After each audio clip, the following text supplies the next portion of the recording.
Inzira yo gutungana. Kaze mu kiganiro inzira yo gutungana utegurwa n'ishirahamwe TWR Radio I Burundi.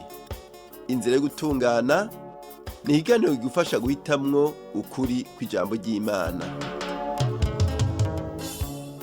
Mukunzi uri kuratwumviriza, amahoro abe muri wewe. Assalamu alaikum. Shalom. Turakuramukije mu izina ry'umwami wacu. Imana y'amahoro igomba ko umuntu wese atahura kandi agaca bugufi mu nzira yo gutungana. Turanezerewe cyane gusubira kugushikiriza iki kiganiro inzira yo gutungana cyo kuri uyu munsi. Muri kumwe na Pastori Jean Baptiste Nzeyimana. Turabandanya icigwa cyacu ku vyabaye ubwa mbere na mbere. Mu kiganiro cy'uyu munsi turaza kubona Adamu na Eva, twongere twige ku vy'ubuzima bwabo mu minsi ya mbere ku isi. Turamaze gusoma mu bitabo vya Mose ko mu minsi 6 Imana niho yaremye ijuru n'isi n'ikiyaga n'ibiri muri vyo vyose. Twarabonye n'ukuntu Imana yaremye umuntu wa mbere ku munsi ugira 6. Inyuma yaho Imana ihejeje kuremera umuntu, hari ibindi yakoze imbere y'uko iruhuka mu gikorwa cyo kurema. Ibi bikorwa rero nivyo tugiye kuganira ku uyu munsi. Reka tubandanirize mu bitabo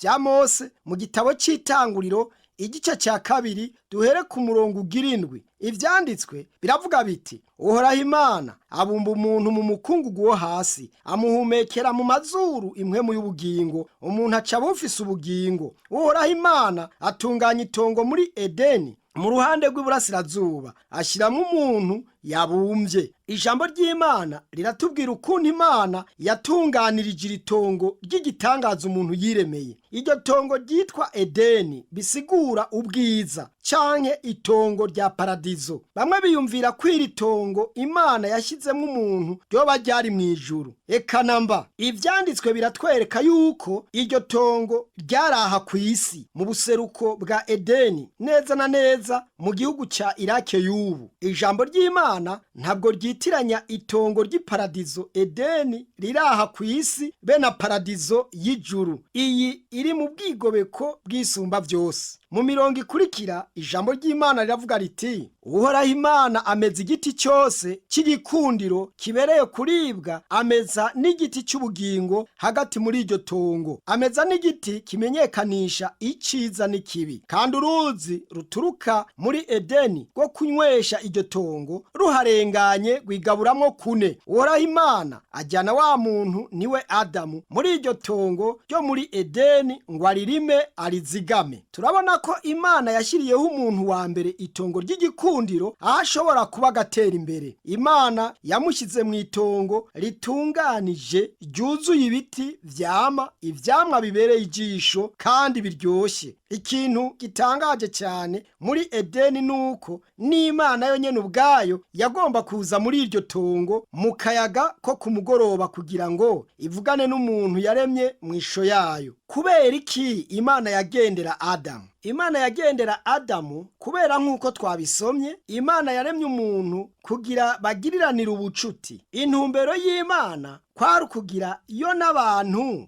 bunga ubumwe, bavugane, banezerwe hamwe kandi babane ubuzima budashira n'imitima hamwe n'ubwenge bwose. Hari n'ikindi kintu tugomba kumenya ku vyerekeye iryo tongo rya Edeni, aho Imana yashyize umuntu wa mbere. Hagati muri iryo tongo Imana yahamejeje ibiti bibiri vy'ikimazi kinini, kimwe citwa igiti cy'ubugingo, ikindi igiti kimenyekanisha iciza n'ikibi. Imana yashyizeho igiti cy'ubugingo mwitongo kugira yereke Adamu ko igomba gusangira n'umuntu ubugingo bwayo budashira. Igiti cyo kumenyekanisha iciza n'ikibi Imana naco yagishyize hagati mwitongo kugira irabe aho ukwihangana kwa Adamu kugera. Umviriza ijambo ry'Imana rivuga: Uhoraho Imana abarira uwo muntu ati igiti cyose cyo muri iryo tongo ukiryeko uko ugomba, ariko igiti kimenyekanisha iciza n'ikibi ntuze ukiryeko, kuko umunsi wakiriyeko uzopfa nta kabuza. Mu gitabo cy'Itanguriro igice cya 2 ku murongo wa 16 n'uwa 17. Kubera iki Imana yankiye Adamu kurya kuri ico giti kimenyekanisha iciza n'ikibi? Mbega Imana ifise ubugunge? Eka namba, Imana ntiyigungana. Ariko mumenye yuko rimwe mu mazina yayo ari igabira bose,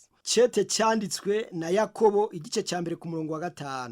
Imana mu mugambi wayo mwiza yashyize imbere ya Adamu ikibazo gisanzwe kugira ngo Adamu aronke akaryo ko kugaragaza urukundo afitiye Imana mu kugendera mu mabwirizwa yayo. Nk'uko Uhoraho Imana ivuga mu ijambo ryayo iti, nihagira unkunda azokwitondera ijambo ryanje, utankunda ntiyitondera amajambo yanje. Ubutumwa bwiza nk'uko bwanditswe na Yohana 14 umurongo wa 23 n'uwa 24. Imana yagomba kuraba urukundo rwa Adamu n'ukugororoka kwiwe. Nicyo gituma Imana yamuhaye iri tegeko risanzwe. Imana yaremye umuntu afise ubwenge, umutima n'umwidegembyo wo guhitamwo kugira azokwihitiremwo ubwiwe wenyene gukunda no kubaha Imana. Mbega Imana yabwiye Adamu ko hazoba iki niyajya ku giti yamubujije? Reka dusubire dusome ijambo ry'Imana. Imana iravuga iti, ariko ntuzurye ku giti cyo kumenyekanisha icyiza n'ikibi, kuko niwakiryako utazobura gupfa uwo munsi. Kumbura umuntu yokwibaza ati, icyaha ni iki? Ijambo ry'Imana riravuga riti, icyaha n'ubugarariji, nkuko tubibona hariya mu cete cya mbere cyanditswe na Yohana ku gice cya 3 ku murongo wa 4. Kugabitanya kose ni icyaha. Mu cete cya mbere cyanditswe na Yohana ku gice cya 5 ku murongo wa 17, nukuzi gukora neza ntabikore bimubera icyaha. Mu cete cyanditswe na Yakobo 4 ku murongo wa 17, icyaha kiri mu nzira yawe wenyene. Ayo majambo urashobora kuyasoma hariya mu gitabo cy'uwavugishwa n'Imana Yesaya igice cya 53 ku murongo wa 6. Icyaha ni ikintu cyose gitandukanya umuntu n'Imana. Mbega abo bose bacumura ku Mana bazoshikirwa n'iki? Ijambo ry'Imana riravuga riti, umuntu akora icyaha ni wazopfa. Ezekiyeli 18 umurongo wa 20. Mu wundi murongo haravuga ngo ingero y'icyaha n'urupfu. Tubibona hariya mu cete Paulo yandikiye Abaroma 6 umurongo wa 23. Mbega urupfu ni iki? Twishimikije ivyanditswe n'abahanuzi tuzobona ko icyo twita urupfu atari rwo rupfu nyezina. Mu rurimi rw'Igiheburayo urupfu rusigura ugutandukana. Urupfu nukuva mu bugingo. Igihe Imana yabwira Adamu iti, niwarya ku giti cyo kumenyekanisha icyiza n'ikibi ntuzobura gupfa, yari ishatse kuvuga iti, Adamu niwarya ku giti nakubujije uwo munsi nyene uzopfa. Bisigura ngo niwacumura uzoba utandukanye nanjye, ntuzoba ugihwanye nanjye. Ndi Imana yera, sinshobora kwihanganira icyaha canke abo bose bagarariza inzira yanje. Nk'uko nirukanye Lusiferi n'abamarayika biwe, niko nzokwirukana nawe niwacumura. Kandi niwarya ku giti nakubujije, umubiri wawe uzosaza mbere uteko upfe. Nukuvuga ko ubugingo buzova mu mubiri. Ariko si ivyo gusa, niwangarariza nubwo umubiri uzoba warapfuye, umutima uzoja mu kibanza cyateguriwe Satani n'abamarayika biwe. Aho rero niho uzoba utandukanye nanjye ibihe n'ibihe. Turabona ko icyaha kiza no gutandukana kubabaje. Ubwa mbere wewe ubutandukanye n'Imana aha ku isi, no kuvuga ko atabucuti na bumwe uba ugifitaniye n'Imana yera, kubera ubwa mbere icyaha ufise mu mutima wawe. Ubwa kabiri umutima n'umubiri bizoba bitandukanye umunsi wapfuye. Ubwa gatatu umutima n'umubiri bizoba bitandukanye n'Imana ibihe byose, kuko uzoba uri mu kiyaga cyaka umuriro. Twisunze ubushobozi bw'ijambo ry'Imana, urupfu ni iki? Muri make, urupfu no gutandukana n'Imana itanga ubugingo. Icyaha gitandukanya umuntu n'Imana, iyo soko y'ubugingo nyakuri. Imana irera kandi ntishobora kubana n'icyaha. Umuntu acumura ameze nk'ishami ry'igiti riciwe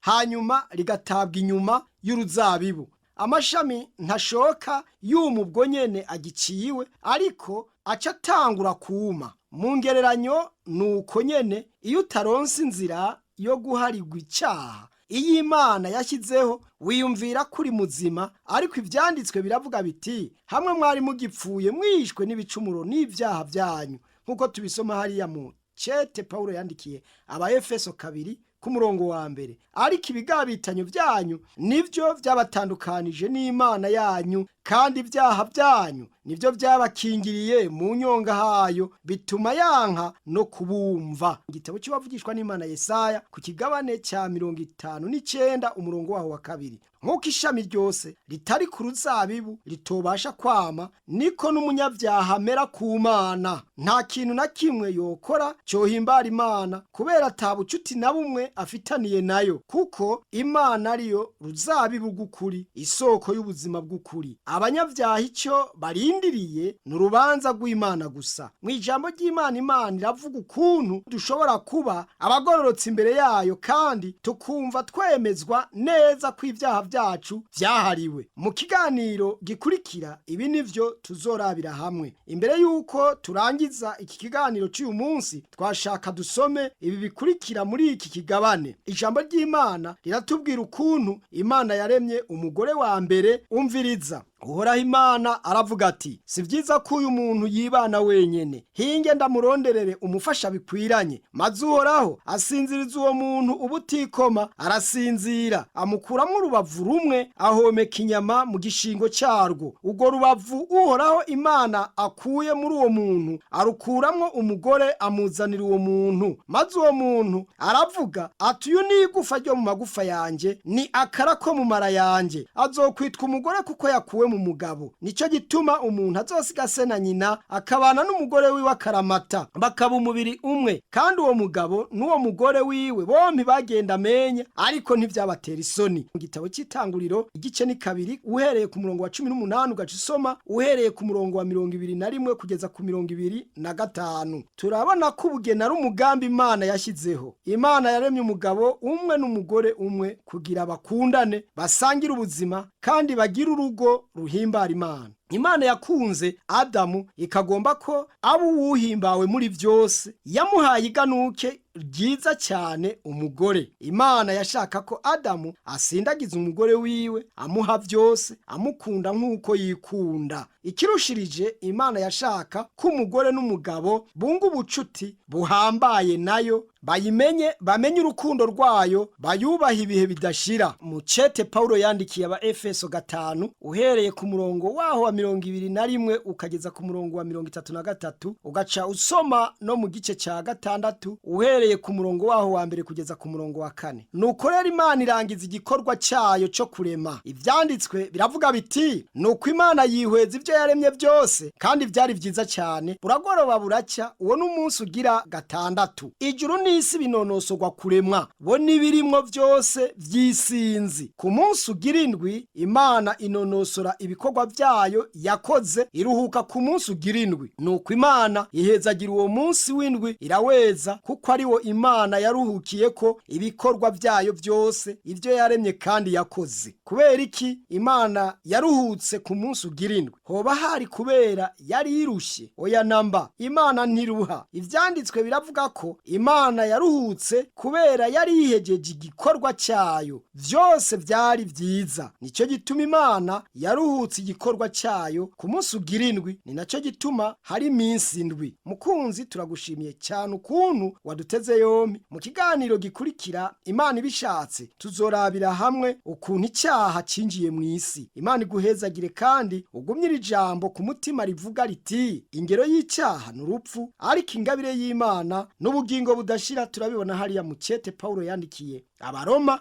igice cya 6 ku murongo waho wa 23a.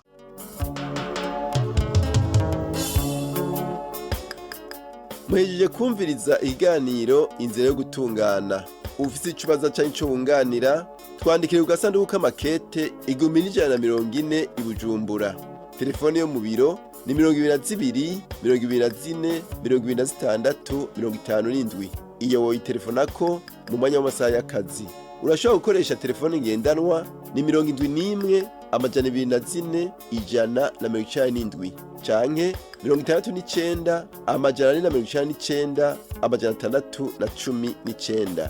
Email ni twrburundi@gmail.com.